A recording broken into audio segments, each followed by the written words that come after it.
It began with the desire of one man, born in British Guyana on November 10, 1883, by the name of James Augustus Alvarez. This pioneering founder of the Trinidad and Tobago Blind Welfare Association suffered injury to his eyes after being struck by an unidentified object. He unfortunately lost his vision in both eyes. It's from this unfortunate accident that many years after the association we know today was conceived. On his return to the Caribbean in 1911, Mr. Alvarez attempted to convince political, business, and civic leaders to create programs and services for the benefit of the blind.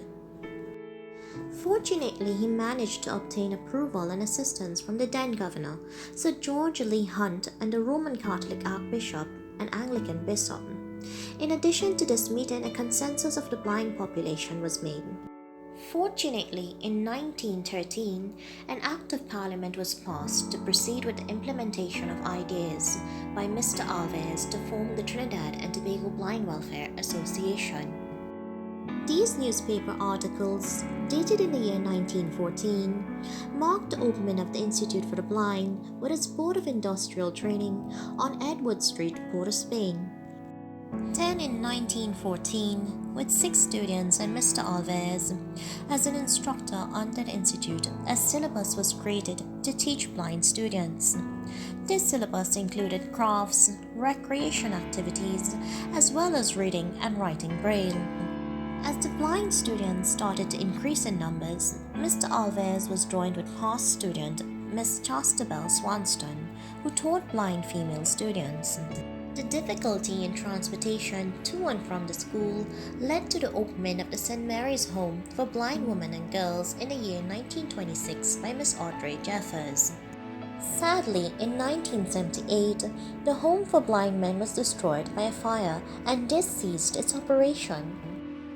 However, the Institute for the Blind was further initiated and formalized by an Act of Parliament by the Government of Trinidad and Tobago in 1947.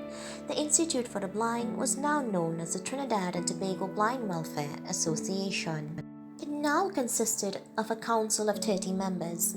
18 of these members were elected by the association and 12 appointed by the government. Although the Act separated the school from the workshop, it still falls under one administration.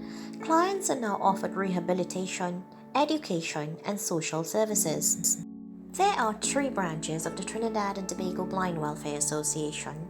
They are located in San Fernando, Port of Spain, and Tobago. Sadly, Mr. James Augustus Alvarez passed away in the year 1969. This plaque on the wall of the Trinidad and Tobago Blind Welfare Headquarters in Port of Spain remembers his remarkable contribution to the association.